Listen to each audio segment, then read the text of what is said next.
ನಮಸ್ಕಾರ ಎಲ್ಲರಿಗೂ.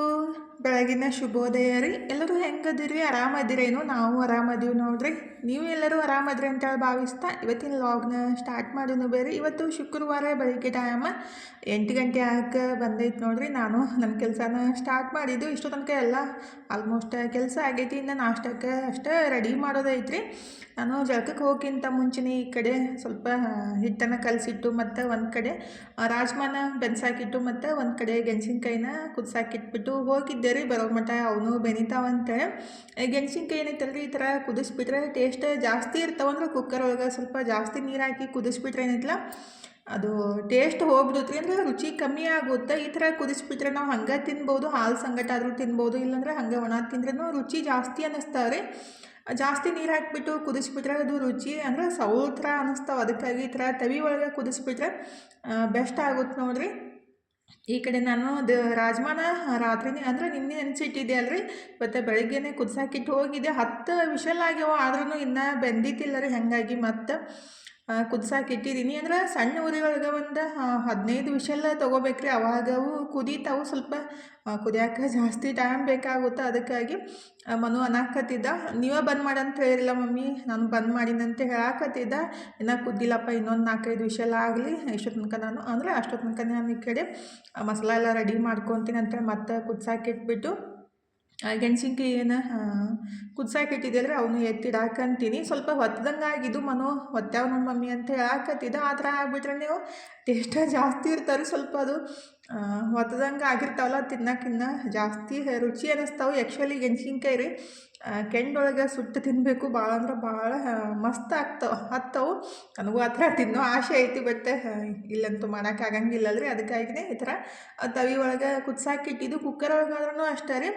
ಕುಕ್ಕರ್ ಒಳಗೆ ಸ್ವಲ್ಪ ತೆಳಗೆ ಎಣ್ಣೆ ಹಚ್ಚಿ ಆಮೇಲೆ ಗೆಣಸಿನ್ಕಾಯಿ ತೊಳೆದು ಇಟ್ಬಿಟ್ಟು ಒಂದು ದಿಪ್ಪಂದ ಟವಲನ್ನು ತೊಯಿಸ್ಬಿಟ್ಟು ಮುಚ್ಚಿ ಬೆನ್ಸ್ಕೋಬೇಕ್ರಿ. ಅವಾಗೂ ಭಾಳ ಮಸ್ತಾಗೆ ಬೆನೀತಾವು ನೀರು ಹಾಕ್ದೇನೆ. ಅವಾಗೆಲ್ಲ ನಮ್ಮ ಅಜ್ಜಿ ಮಣ್ಣಿಂದ ಏನಂತಾರೆ ಗಡಿಗೆ ಇರುತ್ತಲ್ರಿ, ಅದ್ರೊಳಗೆ ಸ್ವಲ್ಪ ಒಲೆ ಒಳಗಿನ ಬೂದಿ ಹಾಕಿಬಿಟ್ಟು ಕುದಿಸ್ತಿದ್ರು. ಅಂದರೆ ಕೆಳಗಡೆ ಬೂದಿ ಹಾಕಿ ಆಮೇಲೆ ಗೆಣಸಿನ್ಕಾಯಿ ಇಟ್ಟು ಮ್ಯಾಲೊಂದು ಹಸಿ ಬಟ್ಟೆ ಮುಚ್ಚಿಟ್ಟು ಕುದಿಸ್ತಿದ್ರು. ಭಾಳ ಮಸ್ತ್ ಆಗ್ತಿದ್ದು. ಅಂದರೆ ಒಲೆ ಇದ್ದವ್ರು ಆ ಥರ ಮಾಡ್ಬೋದು. ಈಗಿದ್ರೆ ನಾನು ಅದನ್ನು ಎತ್ತಿಟ್ಬಿಟ್ಟು ಈ ಕಡೆ ಅದು ರಾಜ್ಮಾ ಗ್ರೇವಿ ಮಾಡಾಕಂದ್ರೆ ಅದು ಪಲ್ಯ ಮಾಡೋಕೆ ರೆಡಿ ಮಾಡ್ಕೊಳಕಂತೀನಿ ನೋಡಿರಿ. ಆಲ್ರೆಡಿ ನಾನು ಈ ರೆಸಿಪಿನ ಶೇರ್ ಮಾಡ್ಕೊಂಡಿದ್ದೀನಿ ರೀ. ಸಿಂಪಲ್ಲಾಗೆ ಮಾಡ್ಬೋದು, ಜಾಸ್ತಿ ಏನು ಕಷ್ಟ ಜಾಸ್ತಿ ಮಸಾಲ ಬೇಕಂತೇನಿಲ್ಲ. ಈ ಕಡೆ ನಾನು ರಾಜ್ಮಾನ ಕುದಿಸಾಕಿಟ್ಟಿದೆಯಲ್ಲ, ಈ ಕಡೆ ಒಗ್ಗರಣೆನೂ ರೆಡಿ ಮಾಡ್ಕೊಳಕಂತೀನಿ ನೋಡಿರಿ. ಸಿಂಪಲ್ಲಾಗಿ ಒಂದು ಸ್ವಲ್ಪ ಎಣ್ಣೆ ಹಾಕಿದ್ದೀನಿ, ಜೀರಿಗೆ ಮತ್ತು ಪಲಾವ್ ಎಲೆ. ಅಂದರೆ ನೋಡಿದರೆ ಸ್ಕಿಪ್ ಮಾಡಿಬಿಟ್ಟು ನೋಡಿರಿ. ಅಕಸ್ಮಾತಾಗಿ ಯಾರಾದರೂ ಆ ರೆಸಿಪಿನ ನೋಡಿದ್ದಿಲ್ಲ ಅಂದರೆ ಸಿಂಪಲ್ಲಾಗೆ ತೋರಿಸ್ಬಿಡ್ತೀನಿ ರೀ. ಎಣ್ಣೆ ಮತ್ತು ಜೀರಿಗೆ, ಕುಟ್ಟಿದ ಬೆಳ್ಳುಳ್ಳಿ, ಒಂದು ಪಲಾವು ಎಲೆ ಮತ್ತು ಒಂದು ಮೆಣಸಿನ್ಕಾಯಿ, ಸ್ವಲ್ಪ ಹಿಂಗು ಹಾಕಿ ಹುರ್ಕೊಂಬಿಟ್ಟು ಆಮೇಲೆ ಮಿಕ್ಸಿಗೆ 1-2 ಉಳ್ಳಾಗಡ್ಡಿನ ಹಾಕಿಬಿಟ್ಟು ಚಾಪ್ ಮಾಡ್ಕೊಂಡಿದ್ದೆ ರೀ. ಅಂದರೆ ಕೈಲೇ ಕಟ್ ಮಾಡಿಬಿಟ್ರೆ ಜಾಸ್ತಿ ಟೈಮ್ ತೊಗೊಳುತ್ತೆ. ಅದಕ್ಕಾಗಿ ಮಿಕ್ಸಿ ಹಾಕಿಬಿಟ್ರೆ ಒಂದು 30 ಸೆಕೆಂಡ್ ಒಳಗಡೆ ಸಣ್ಣ ಕಟ್ ಆಗಿಬಿಡುತ್ತೆ. ಅದಕ್ಕಾಗಿ ಈ ಥರ ಮಾಡೋದು. ರುಚಿಗೆ ಎಷ್ಟು ಬೇಕಷ್ಟು ಉಪ್ಪು ಹಾಕಿಬಿಟ್ಟು ಉಳ್ಳಾಗಡ್ಡಿ ಸ್ವಲ್ಪ ಮೆತ್ತಗಾಗೋ ಮಟ್ಟ ಹುರ್ಕೋಬೇಕ್ರಿ. ಟೊಮೊಟೊನೂ ಅಷ್ಟೇ ಕಟ್ ಮಾಡಿ ಹಾಕಕ್ಕೆ ಬೇಸರ ಅನಿಸಿದ್ರೆ ಈ ಥರ ಪೇಸ್ಟ್ ಮಾಡಿ ಹಾಕಿಬಿಡ್ಬೋದು. ಅಂದರೆ ಸಣ್ಣಗೆ ಕಟ್ ಮಾಡಬೇಕಾಗುತ್ತೆ, ಟೈಮ್ ಜಾಸ್ತಿ ತೊಗೊಳುತ್ತಲ್ರಿ. ಮಿಕ್ಸಿಗೆ ಹಾಕಿಬಿಟ್ರೆ ಅದು ಎಲ್ಲಕ್ಕಿಂತ ಬೆಸ್ಟ್ ಆಗುತ್ತೆ. ಹಾಗಾಗಿ ಮಿಕ್ಸಿಗೆ ಒಂದು 4 ಟೊಮೊಟೊ ಹಾಕಿ ಪೇಸ್ಟ್ ಮಾಡಿ ತೊಗೊಂಡಿದ್ದೀನಿ. ಈ ಕಡೆ ಉಳ್ಳಾಗಡ್ಡಿ ಹುರಿದ ಮೇಲೆ ಏನೈತಲ್ಲ ಧನಿಯಾ ಪುಡಿ, ಗರಂ ಮಸಾಲ ಮತ್ತು ಸ್ವಲ್ಪ ಅರಿಶಿನ ಪುಡಿ, ಖಾರಕ್ಕೆ ಎಷ್ಟು ಬೇಕಷ್ಟು ಅಚ್ಚ ಖಾರದ ಪುಡಿ ಮತ್ತು ಸ್ವಲ್ಪ ಕಸೂರಿ ಮೆಂತಿ ಹಾಕಿ ಚಲೋತ್ನಾಗೆ ಮಿಕ್ಸ್ ಮಾಡ್ಕೊಂಡ್ಬಿಟ್ಟು ಎಣ್ಣೆ ಬೇಕಂದ್ರೆ ಜಾಸ್ತಿ ಹಾಕ್ಬೋದು. ನಾನು ಸ್ವಲ್ಪ ಹಾಕಿದ್ದೀನಿ. ಈಗಿದ್ರೆ ಟೊಮೊಟೊ ಪೇಸ್ಟ್ ಮಾಡಿ ಇಟ್ಟಿದ್ದನ್ನು ಹಾಕಿಬಿಟ್ಟು ಟೊಮೊಟೊ ಹಸಿ ವಾಸನೆ ಹೋಗೋ ಮಟ್ಟ ಕುದಿಸ್ಕೊಂಡ್ಬಿಟ್ಟು ಆಮೇಲೆ ಅದಕ್ಕೆ ಕುದಿಸಿಟ್ಟಿದ್ದೆ ರಾಜ್ಮಾ ಹಾಕಿಬಿಟ್ರೆ ಆಯಿತು. ಮಸ್ತಾಗೆ ಗ್ರೇವಿ ಅಂದರೆ ಪಲ್ಯ ರೆಡಿ ಆಗುತ್ತೆ ರೀ. ಅದು ರಾಜ್ಮಾ ಏನು ಕುದಿಸಾಕಿಟ್ಟಿದ್ದೆ ಅಲ್ರಿ, ಇನ್ನೂ ವಿಷಲ್ ಬಿಟ್ಟಿದ್ದಿಲ್ಲ, ಇನ್ನು ಸ್ವಲ್ಪ ಟೈಮ್ ತೊಗೊಳುತ್ತೆ. ಮತ್ತು ಹಂಗೆ ನಾವು ವಿಷಲ್ ಬಿಟ್ಬಿಟ್ರೆ ಅವು ಚಲೋತ್ನಾಗೆ ಕುದ್ದಿರಲ್ಲ. ಅದಕ್ಕಾಗಿ ಅದನ್ನ ಸೈಡಿಗೆ ಎತ್ತಿ ಇಟ್ಬಿಟ್ಟು ಅಷ್ಟೋ ತನಕ ನಾನು ಈ ಕಡೆ ಚಪಾತಿ ಮಾಡ್ಕೊಂಡ್ರೆ ಆಗುತ್ತಲ್ರಿ. ಟೈಮ್ ನಟ್ಟಿಗೆ ಹೋಗಿ ಬಿಡುತ್ತೆ. ಅದ್ರಾಗ ನಮ್ಮ ಮನೆಯವ್ರಿಗೆ 8:30ಗೆ ನಾಷ್ಟಕ್ಕೆ ರೆಡಿ ಮಾಡಿ ಕೊಟ್ಬಿಡ್ಬೇಕು. ಅಂದರೆ ಚಪಾತಿ ಪಲ್ಯ ಮಾಡಿಬಿಟ್ರೆ ಏನು ಗೊತ್ತೇನ್ರಿ, ನಾಷ್ಟಕ್ಕೂ ಆಗುತ್ತೆ, ಮಧ್ಯಾಹ್ನ ಊಟಕ್ಕೂ ಆಗುತ್ತೆ. ಬೆಳಗ್ಗೆ ನಾಷ್ಟ ಮಾಡಿಬಿಟ್ರೆ ಮತ್ತು ಹಿಂಗೆ 12 ಗಂಟೆಗೆ ಮತ್ತು ಅಡುಗೆ ಸ್ಟಾರ್ಟ್ ಮಾಡಬೇಕಾಗುತ್ತೆ. ಅದಕ್ಕಾಗಿ ಚಪಾತಿ ಮತ್ತು ಪಲ್ಯ ಮಾಡಿಬಿಟ್ರೆ ಆಯ್ತಂತ ನಾನು ರಾಜ್ಮಾ ಪಲ್ಯ ಮತ್ತು ಚಪಾತಿ ಮಾಡಾಕಂತೀನಿ ನೋಡಿರಿ. ಇವತ್ತು ಚಪಾತಿ ಹಿಟ್ಟು ಸ್ವಲ್ಪ ಗಟ್ಟಿ ಆಗಿಬಿಟ್ಟಿತ್ತು. ಚಪಾತಿ ಹಿಟ್ಟು ಗಟ್ಟಿ ಆಗಿಬಿಟ್ರೆ ಚಪಾತಿ ನಾವು ದೊಡ್ಡದು ಮಾಡಿದಟ್ಟು ಮತ್ತು ಸಣ್ಣದಾಗಕ್ಕೆ ಸ್ಟಾರ್ಟ್ ಆಗ್ಬಿಡ್ತಾವೆ ರೀ. ಸ್ವಲ್ಪ ಮೆತ್ತಗಾಗಿ ಇದ್ಬಿಟ್ರೆ ಚಪಾತಿನೂ ಮೆತ್ತಗೆ ಆಗ್ತಾವೆ ಮತ್ತು ಜಾಸ್ತಿ ಲಟ್ಟಿಸ್ಕೊಳ್ಳೋದು ಹತ್ತಂಗಿಲ್ಲ, ಜಲ್ದಿ ದೊಡ್ಡ ಆಗ್ಬಿಡ್ತಾವೆ. ಇವತ್ತು ಸ್ವಲ್ಪ ಗಟ್ಟಿನೇ ಆಗಿಬಿಟ್ಟಿತ್ತು. ಇನ್ನು ಮತ್ತೆಲ್ಲಿ ಮೆತ್ತಗೆ ಮಾಡೋದಂತೇಳಿ ಹಂಗೆ ಚಪಾತಿ ಮಾಡಾಕಂತೀನಿ ನೋಡಿರಿ. ನನಗೆ ಚಪಾತಿ ಮಾಡಕ್ಕೆ ಸ್ವಲ್ಪ ಹಿಟ್ಟು ಮೆತ್ತಗೆ ಇದ್ಬಿಟ್ರೆ ಭಾಳ ಬೆಸ್ಟ್ ಅನಿಸುತ್ತೆ, ಈಜಿಯಾಗೆ ಮಾಡಿಬಿಡ್ಬೋದು. ಚಪಾತಿ ಹಿಟ್ಟು ಸ್ವಲ್ಪ ಗಟ್ಟಿ ಆಗ್ಬಿಡ್ತಂದ್ರೆ ಭಾಳ ತನಕ ಲಟ್ಟಿಸ್ಬೇಕಾಗುತ್ತೆ. ಹಾಗಾಗಿ ಅಳಸಿದ್ದಟ್ಟು ಬೆಸ್ಟ್ ಆಗುತ್ತೆ. ಆದರೆ ಗಟ್ಟಿಯಾಗಿತ್ತು ಮತ್ತು ಇನ್ನೇನು ಮಾಡೋದು, ಮತ್ತು ಅಳಸು ಮಾಡ್ಕೊಳ್ಳೋಟಿಗೆ ಈ ಕಡೆ ಚಪಾತಿನೇ ಮಾಡಿಬಿಡ್ಬೋದು ಅಂತೇಳಿ ನಾನು ಹಂಗೆ ಸ್ಟಾರ್ಟ್ ಮಾಡಿದ್ದು ನೋಡಿರಿ ಮಾಡೋಕ್ಕೆ. ಮತ್ತು ನಮ್ಮ ವಿಡಿಯೋ ನಿಮಗೆ ಇಷ್ಟ ಆಕತ್ತಿದ್ರೆ ಲೈಕ್ ಮಾಡಿ, ಶೇರ್ ಮಾಡಿ, ಸಬ್ಸ್ಕ್ರೈಬ್ ಮಾಡ್ಕೋದು ಮರ್ಯಾಕೆ ಹೋಗ್ಬೇಡ್ರಿ. ಆದಷ್ಟು ಯಾರಿಗೆಲ್ಲ ವಿಡಿಯೋ ಇಷ್ಟ ಆಕತ್ತೈತಲ್ಲ ಪ್ಲೀಸ್ ಲೈಕ್ ಮಾಡೋದು ಮರ್ಯಾಕೆ ಹೋಗ್ಬೇಡ್ರಿ. ಜಾಸ್ತಿ ಜನ ಲೈಕ್ ಮಾಡೋಂಗಿಲ್ಲ ಅಂದರೆ ನಿಮ್ಗೆ ಇಷ್ಟ ಆಗಿಲ್ಲ ಅಂತೇಳಿ ನನಗೂ ಅನಿಸ್ತೈತಿ ಕೆಲವೊಂದು ಸಲ. ಅದಕ್ಕಾಗಿ ವಿಡಿಯೋ ಇಷ್ಟ ಆಕತ್ತಿದ್ರೆ ಲೈಕ್ ಮಾಡಿ, ಫಾಲೋ ಮಾಡಿರಿ ಅಂದರೆ ಸಬ್ಸ್ಕ್ರೈಬ್ ಮಾಡಿಕೊಂಡೆ ಸಪೋರ್ಟ್ ಮಾಡಿರಿ. ಆದಷ್ಟು ಬೇಗ 10K ನಮ್ಮ ಫ್ಯಾಮ್ಲಿನೂ ಆಗಲಿ. ಈ ಕಡೆ ಚಪಾತಿನೂ ಒಂದು 5-6 ಚಪಾತಿ ಮಾಡಿದ್ದೆ, ಕುಕ್ಕರ್ನೂ ವಿಷಲ್ ಬಿಟ್ಟಿದ್ದೆ. ಹಾಗಾಗಿ ಅವು ರಾಜ್ಮಾನು ಈ ಥರ ಸಾಫ್ಟಾಗೆ ಕುದಿಬೇಕು ರೀ, ಆವಾಗ ಚಲೋ ಆಗ್ತೈತಿ.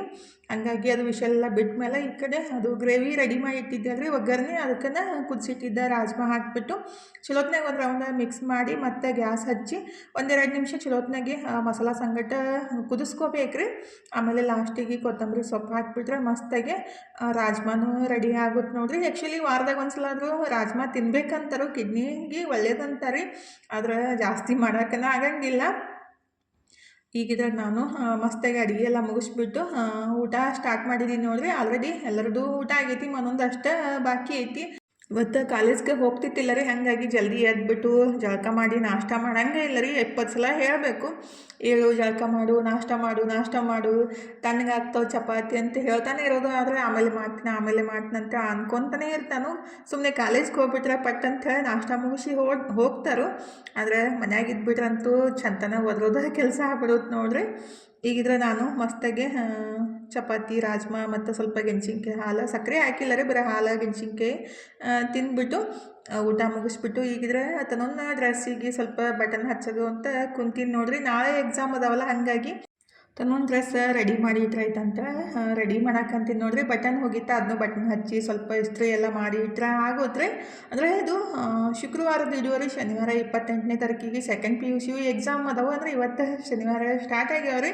ಶನಿವಾರ ವಾಯ್ಸ್ ಓವರ್ ಕೊಡಾಕತ್ತಿದ್ದು ನಾನು. ಅಪ್ಲೋಡ್ ಯಾವಾಗ ಮಾಡ್ತೀನಿ ಗೊತ್ತಿಲ್ಲ ರೀ. ಇವತ್ತಂತೂ ನೆಟ್ವರ್ಕ್ದು ಪ್ರಾಬ್ಲಮ್ ಐತಿ, ಹಾಗಾಗಿ ನೋಡೋಣ. ಆದರೆ ಶನಿವಾರ ಅಪ್ಲೋಡ್ ಮಾಡಿರ್ತೀನಿ, ಇಲ್ಲಾಂದರೆ ರವಿವಾರ ವಿಡಿಯೋನ ಅಪ್ಲೋಡ್ ಮಾಡ್ತೀನಿ ರೀ. ಮಕ್ಕಳದಂತೂ ಎಷ್ಟೇ ಯೋಚನೆ ಮಾಡಿಬಿಟ್ರು ಮುಗಿಯಂಗೆ ಇಲ್ಲ ರೀ. ಸೆಕೆಂಡ್ PUC ಎಕ್ಸಾಮ್ ಬರೀತಿರೋ ಎಲ್ಲ ಮಕ್ಕಳಿಗೆ ಆಲ್ ದ ಬೆಸ್ಟ್. ಎಲ್ಲರೂ ಚಲೋತ್ನಾಗ ಬರೀ, ಭಾಳ ಟೆನ್ಷನ್ ತೊಗೊಳಕ್ಕೆ ಹೋಗ್ಬೇಡ್ರಿ. ಅಂದರೆ ಸ್ವಲ್ಪ ಧೈರ್ಯದಿಂದ ಬರೆದ್ಬಿಟ್ರೆ ಇನ್ನಷ್ಟು ಒಳ್ಳೆ ರೀತಿಯಿಂದ ಬರಿಬೋದಂತ ಹೇಳಾಕತ್ತಿದೆ ಅಷ್ಟೇ ರೀ. ಎಲ್ಲ ಮಕ್ಕಳಿಗೆ ಆಲ್ ದ ಬೆಸ್ಟ್, ಎಲ್ಲರಿಗೂ ಒಳ್ಳೆಯದಾಗಲಿ. ಈಗಿದ್ರೆ ತನ್ನ ಅರ್ಬಿನ ಬಟನ್ ಹಚ್ಚಿಬಿಟ್ಟು ಇಸ್ತ್ರಿ ಮಾಡಿ ಇಡಾಕಂತೀನಿ ನೋಡ್ರಿ.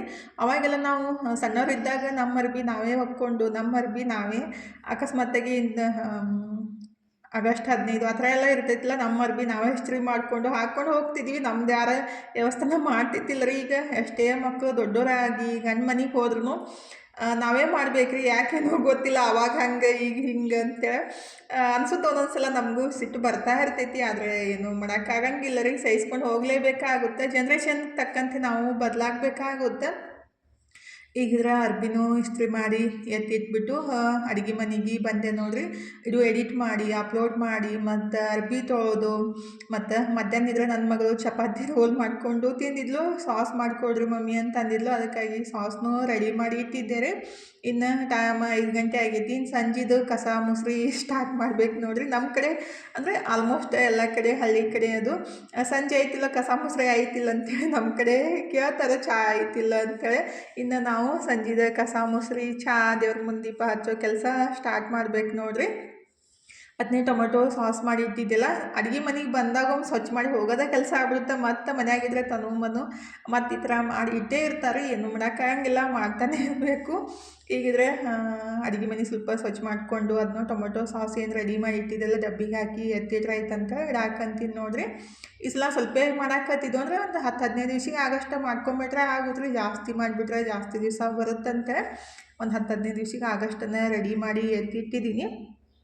ಎಲ್ಲ ಕಸ ಮುಸ್ರಿ ಎಲ್ಲ ಮಾಡಿಬಿಟ್ಟು ಕೈಕಾಲು ಮುಖ ತಕ್ಕೊಂಡು ದೇವ್ರ ಮುಂದೆ ದೀಪ ಹಚ್ಚಿ ಈ ಕಡೆ ಚಾಕ್ಕೆ ಇಟ್ಟಿದ್ದೆ ರೀ. ನನ್ನ ಮಗಳಿದ್ರೆ ಚಹಾ ಸೋಸಿ ಕೊಡಾಕಂತಾಳ. ಪಪ್ಪಾಗ ಸ್ವಲ್ಪ ಸ್ವೀಟ್ ಜಾಸ್ತಿ ಇದ್ದರೆ ಇಷ್ಟ ಆಗುತ್ತೆ, ಅದಕ್ಕಾಗಿ ನನಗೆ ಸಕ್ಕರೆ ಹಾಕ್ಲಿಕ್ಕಂದ್ರೂ ನಡೀತೈತ್ರಿ. ಆದರೆ ಜಾಸ್ತಿ ಸ್ವೀಟ್ ಆಗ್ಬಿಟ್ರೆ ನನಗೆ ಚಹಾ ಕುಡಿಯೋಕ್ಕಾಗಂಗಿಲ್ಲ. ಹಾಗಾಗಿ ನನಗೆ ಫಸ್ಟಿಗೆ ಸೋಸಿಬಿಟ್ಟು ಆಮೇಲೆ ಅವ್ರ ಪಪ್ಪಾಗೆ ಸ್ವಲ್ಪ ಸಕ್ಕರೆ ಹಾಕಿ ಸೋಸಿ ಕೊಡಾಕತ್ತಿದ್ಲು. ನಾನು ಚಹಾ ಕುಡಿದ್ಬಿಟ್ಟು ಇನ್ನಿದ್ರೆ ಇವತ್ತು ಅರ್ಬಿ ಏನೈತಲ್ರಿ 1:15ಗೆ ಅರ್ಬಿ ತೊಳ್ದು ಹಾಕಿದ್ದೆ. ಹಾಗಾಗಿ ಇವಾಗ 6:30ಗೆ ಅರ್ಬಿ ಎಲ್ಲ ತಗೊಂಡು ಬಂದು ಮಡ್ಚಿಟ್ಟು ಹಾಕಂತೀನಿ ನೋಡ್ರಿ. ನಮ್ಮ ಹೆಣ್ಮಕ್ಳ ಕೆಲಸ ಅಂತೂ ಎಷ್ಟೇ ಮಾಡಿದ್ರೂ ಮುಗಿಯಂಗಿಲ್ಲ. ಒಂದೊಂದು ಸಲ ಬೇಸರ ಅನ್ಸುತ್ತೆ, ಒಂದೊಂದು ಸಲ ಮಾಡೋಕೆ ಖುಷಿ ಆಗುತ್ತೆ. ನಿಮಗೇನು ಬೇಸರ ಆಗಲ್ಲಂದ್ರೆ ಯಾಕಂತ ಕೆಲವೊಬ್ರು ಕೇಳ್ತೀರಿ. ನನಗೂ ಒಂದೊಂದು ಸಲ ಬೇಸರ ಆಗುತ್ತೆ. ಹಂಗೆ ಬೇಸರ ಮಾಡಿಕೊಂಡು ಕುಂತ್ಬಿಟ್ರೆ ಕೆಲಸ ಮಾಡೋದು ಮತ್ತು ನಾವೇ ಅಲ್ರಿ. ಹಾಗಾಗಿ ಬೇಸರ ಆದ್ರೂ ಮಾಡ್ತಾ ಮಾಡ್ತಾ ಹಾಗೆ ಅದು ಇಷ್ಟ ಆಗ್ಬಿಡುತ್ತೆ. ಹಾಗಾಗಿ ಅರ್ಬಿ ಎಲ್ಲನೂ ಮಡ್ಚಿಟ್ಬಿಟ್ಟು ಈಗ ಸಂಜೆಗೆ ಅಡುಗೆನೂ ಮಾಡೋಕ್ಕೆ ಬೇಸರನೂ ಅನ್ಸಾಕತ್ತಿತ್ತು, ಮತ್ತು ಏನು ಮಾಡಬೇಕಂದು ಗೊತ್ತಾಗಲಾಗಿತ್ತು. ಹಾಗಾಗಿ ಇವತ್ತು ರಸಮ್ ರೈಸ್ ಅಥವಾ ಸಾಂಬಾರು ರೈಸ್ ಅನ್ಬೋದು, ಆ ಥರ ರೆಡಿ ಮಾಡಕ್ಕಂತೀನಿ ನೋಡಿರಿ. ಸಿಂಪಲ್ಲಾಗೆ ಅನ್ನ ಸಾಂಬಾರು ತಿನ್ನೋಕೆ ಮತ್ತು ಚಪಾತಿ ಪಲ್ಯ ಮಾಡೋಕೆ ಇಷ್ಟ ಇದ್ದಿತ್ತಿಲ್ಲ ಅಂದರೆ ಈ ಥರ ಒಂದು ಪಾಟ್ ರೆಸಿಪಿ ರೀ. ಸಾಂಬಾರು ಅನ್ನ ಎರಡೂ ಒಟ್ಟಿಗೆ ಮಾಡಿಬಿಡೋದು. ಟೇಸ್ಟ್ ಮಾತ್ರ ಚಲೋ ಇರುತ್ತೆ ರೀ. ಖಂಡಿತ ಟ್ರೈ ಮಾಡಿರಿ ಒಂದು ಸಲ ರಾತ್ರಿ ಊಟಕ್ಕೆ. ಈಗಿದ್ರೆ ನಾನು ಒಂದು ಬಟ್ಲಷ್ಟು ಅಂದ್ರೆ ಒಂದು ಕಪ್ಪಷ್ಟು ಅಕ್ಕಿ ತೊಗೊಂಡಿದ್ದೀನಿ. ಸ್ವಲ್ಪ ಜಾಸ್ತಿನೇ ಅದಾವೆ ರೀ. ಅದಕ್ಕೆ ಒಂದು ಬಟ್ಲಕ್ಕೆ ಒಂದು ಸ್ವಲ್ಪ ಕಮ್ಮಿ ತೊಗರಿಬೇಳೆ ಅಥವಾ ಹೆಸರು ಕಾಳು ಯಾವುದಾದ್ರೂ ನಮಗೆ ಇಷ್ಟ ಇರುತ್ತಲ್ಲ ಅದನ್ನ ಹಾಕಿಬಿಟ್ಟು ಮಾಡ್ಬೋದು. ಈಗಿದ್ರೆ ಅಕ್ಕಿ ಮತ್ತು ಬ್ಯಾಳಿನ ತೊಗೊಂಬಿಟ್ಟು ಸ್ವಚ್ಛಗೆ ಒಂದು 2-3 ಸಲ ತೊಳೆದ್ಬಿಟ್ಟು ಅದಕ್ಕೆ ಒಂದು 10 ಪಟ್ಟಷ್ಟು ನೀರು ಹಾಕಬೇಕಾಗುತ್ತೆ ರೀ. ಅಂದರೆ 1 ಗ್ಲಾಸ್ ಅಕ್ಕಿ ತೊಗೊಂಡಿದ್ರೆ ಅದಕ್ಕೆ 10 ಗ್ಲಾಸಷ್ಟು ನೀರು ಹಾಕಿಬಿಟ್ಟು ಬೆನ್ಸ್ಕೋಬೇಕಾಗುತ್ತೆ. ಸಿಂಪಲ್ಲಾಗಿ ರೀ, ಜಾಸ್ತಿ ಏನು ಟೈಮು ಇಲ್ಲ. ಒಂದು 5 ನಿಮಿಷ ಒಳಗಡೆ ರೆಡಿ ಆಗುತ್ತಂದ್ರೆ ಕುಕ್ಕರ್ ಇಟ್ಬಿಟ್ರೆ ಆಯ್ತು. ಒಂದು 2 ನಿಮಿಷ ಒಳಗಡೆ 2 ನಿಮಿಷ ಒಗ್ಗರಣೆ ಹಾಕೋಕೆ ಅಷ್ಟೇ ಸಾಕಾಗುತ್ತೆ. ಈಗಿದ್ರೆ ನಾನು ಅಕ್ಕಿಗೆ 10 ಪಟ್ಟಷ್ಟು ನೀರು ಹಾಕಿಬಿಟ್ಟು ಈಗಿದ್ರೆ ಅದಕ್ಕೆ ರುಚಿಗೆ ಎಷ್ಟು ಬೇಕು ಅಷ್ಟು ಉಪ್ಪು, ಸ್ವಲ್ಪ ಅರಿಶಿನ ಪುಡಿ ಮತ್ತು ಟೊಮೊಟೊ ಬೇಕಂದ್ರೆ ಹಾಕ್ಬೋದು, ಹಾಕ್ಲಿಕ್ಕೂ ನಡೀತೈತೆ ರೀ. ಇಷ್ಟ ಇದ್ರೆ ಹಾಕ್ಬೋದು. ಇಲ್ಲಿ ನಾನು ಒಂದು 3-4 ಟೊಮೊಟೊನ ದಪ್ಪಾಗಿ ಕಟ್ ಮಾಡಿ ಹಾಕಾಕಂತೀನಿ ನೋಡಿರಿ. ಅಂದರೆ ಸಣ್ಣ ಸೈಜ್ದಾವೆ ಇವು ಟೊಮೊಟೊ. ಒಂದು 3-4 ಟೊಮೊಟೊನೂ ಕಟ್ ಮಾಡಿ ಹಾಕಿಬಿಟ್ಟು ಕುದ್ಸಕ್ಕೆ ಇಟ್ಟಿದ್ದೆ ರೀ. ಆ್ಯಕ್ಚುಲಿ ಅದಕ್ಕೆ ಹಸಿಮೆಣ್ಸಿನ್ಕಾಯಿ ಹಾಕಬೇಕಿತ್ತು. ಹಸಿಮೆಣ್ಸಿನ್ಕಾಯಿ ಹಾಕೋಕ್ಕೆ ನೆನಪಾಗಿತ್ತಿಲ್ಲ. ಮತ್ತು ಕುಕ್ಕರ್ ಮುಚ್ಚಿಟ್ಟು ಆದಮೇಲೆ ನೆನಪಾಯ್ತು. ಹಾಗಾಗಿ ಅಂದರೆ ಒಗ್ಗರಣೆಗೂ ಹಾಕ್ಬೋದಿತ್ತು. ಒಗ್ಗರಣೆ ಹಾಕಿಬಿಟ್ರೆ ಏನಿಲ್ಲ ಅದು ಪೂರ್ತಿಯಾಗಿ ಖಾರ ಎಲ್ಲ ಹೀರ್ಕೊಳ್ಳಂಗಿಲ್ಲ. ಹಾಗಾಗಿ ಅನ್ನ ಮಾಡೋ ಮುಂದಾಗ ಹಾಕಿಬಿಟ್ರೆ ಏನಿಲ್ಲ ಚಲೋತ್ನಾಗ ಖಾರನೂ ಬಿಡುತ್ತಂತೆ. ಒಂದು 4-5 ಮೆಣಸಿನ್ಕಾಯಿ ಮುರಿದ್ಬಿಟ್ಟು ಹಾಕಿದೆ ರೀ. ನನ್ನ ಮಗ ಇದ್ರು ಬಂದುಬಿಟ್ಟು ಬಟಾಟಿನೂ ಹಾಕ್ರಿ ಮಮ್ಮಿ ಅಂತ ಹೇಳಾಕತ್ತಿದ್ದ. ಹಾಗಾಗಿ ಬಟಾಟಿ ಮೇಲಿನ ಸಪ್ಪೆಲ್ಲ ತೆಗೆದ್ಬಿಟ್ಟು ಅದನ್ನೂ ಸ್ವಲ್ಪ ಸಣ್ಣಗೆ ಕಟ್ ಮಾಡಿಬಿಟ್ಟು ಹಾಕಿಬಿಟ್ರೆ ಐತ್ರಿ. ಮಕ್ಕಳಿಗೆ ಇಷ್ಟ ಅಂತ ಹಾಕಾಕತ್ತಿದ್ದ ಅಷ್ಟೇ. ಅಡುಗೆ ಮಾಡೋಕ್ಕೆ ನಾನಾದ್ರೂ ನಮ್ಮ ಮನ್ಯಾಗ ಹೆಂಗೆ ಗೊತ್ತಂದರೆ ಅದನ್ನ ಹಾಕ್ಬೇಡ, ಇದನ್ನ ಹಾಕ್ಬೇಡ, ಕಾಳು ಮೆಣಸು ಹಾಕ್ಬೇಡ ಅಂತ ರೂಲ್ಸ್ ಅಂತೂ ಮನೊಂದು ಸಿಕ್ಕಾಬಿಟ್ಟೇ ಇರ್ತಾವೆ. ತನೂ ಅಷ್ಟೇ ರೀ, ಅದನ್ಯಾಕೆ ಹಾಕಿರಿ ಇದನ್ಯಾಕೆ ಹಾಕಿರಿ ಅಂತ ಕೇಳ್ತಾನೆ ಇರ್ತಾರೆ. ಒಂದು ಸಲ ನನಗೂ ಸಿಟ್ಟು ಬರ್ತಾ ಇರ್ತೈತಿ. ಈಗಿದ್ರೆ ಬಟಾಟಿನೂ ಕಟ್ ಮಾಡಿ ಹಾಕಿ ಮತ್ತು ನೆನಪಾಯ್ತಾ ಅದು ಸ್ವಲ್ಪ ನಾನು ಬೀನ್ಸಿನ ಇಟ್ಟಿದ್ರೆ ಜಾಸ್ತಿ ಇದ್ದಾಗ ಒಣಗಿಸ್ಬಿಟ್ಟು ಇಟ್ಟಿದ್ದೆ.